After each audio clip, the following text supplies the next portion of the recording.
Hey viewers, welcome all of you in my channel The Royce Mantra. Today I am going to discuss a topic from class 9 NCERT class 9 Political Science. The name of the chapter is Democracy in the Contemporary World. Today's topic is citizen phase.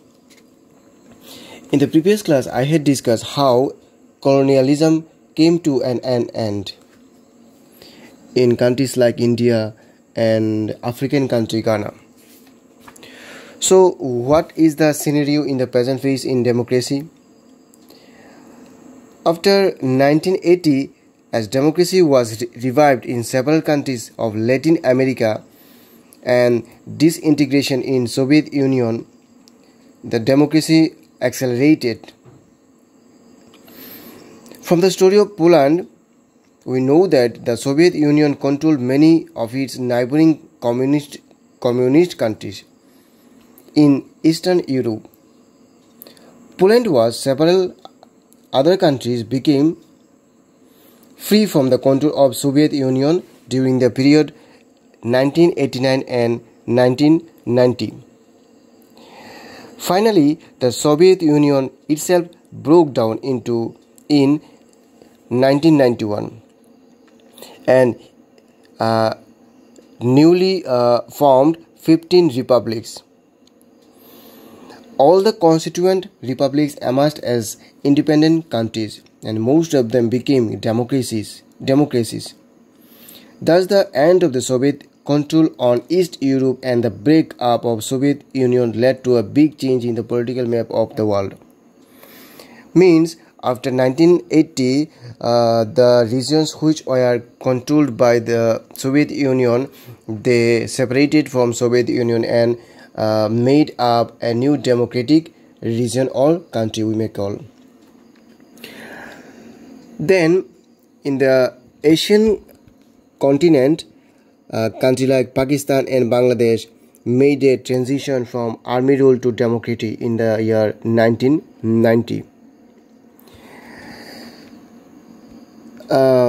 In 1999, General Parvez Musharraf brought back army rule in Pakistan. But in 2008, Pakistan became a democratic again. In the case of Nepal, the king had gave up many of his powers to become a constitutional monarch, to be guided by the elected leaders. Then, in the year 2005, a new king of Nepal dismissed the elected government and took back political freedom that people had owned in the previous decade. So, in this case, we read about Pakistan and Nepal. In Pakistan, General Parvez Musharraf had introduced army rule in Pakistan. But in 2006, it became a democratic country. In Nepal, king had given up of his power, and it became in 2006 it became a democratic one.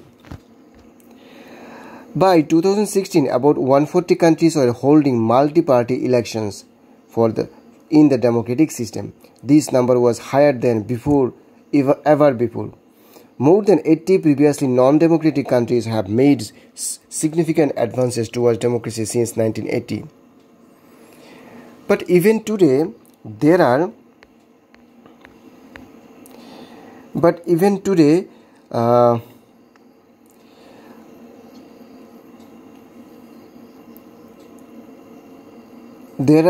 many countries where people cannot express their opinion freely. So, we can give an example in the case of Myanmar.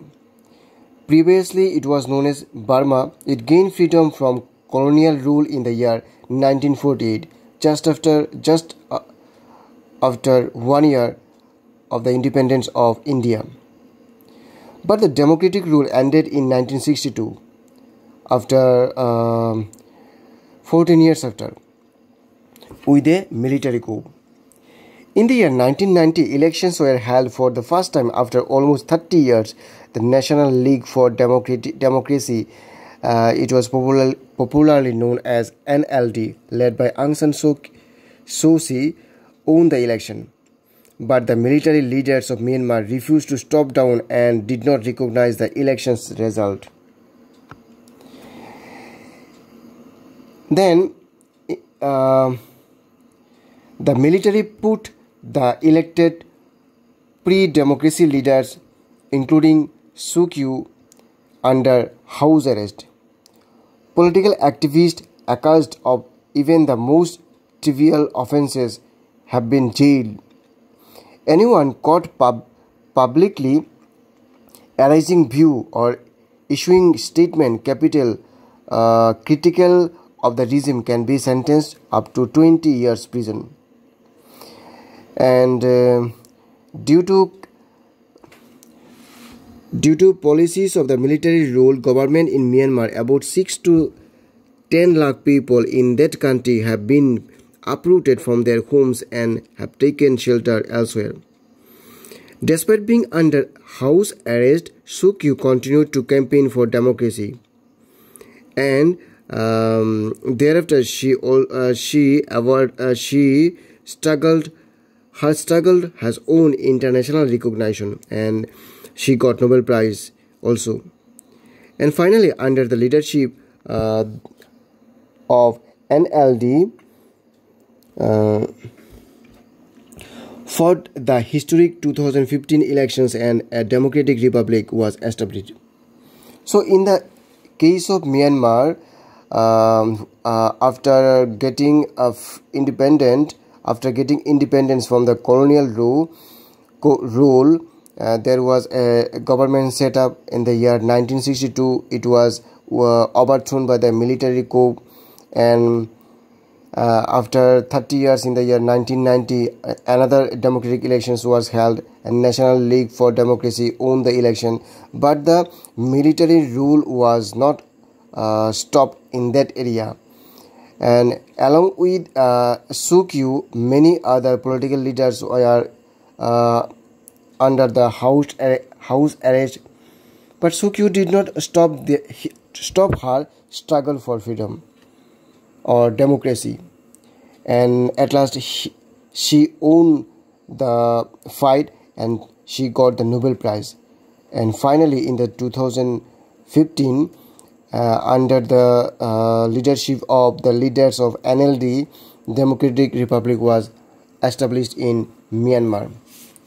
So this is the end of the today's topic. If you like the video, please subscribe my channel, please like my video, and don't forget to share the video with your friends. Children, goodbye.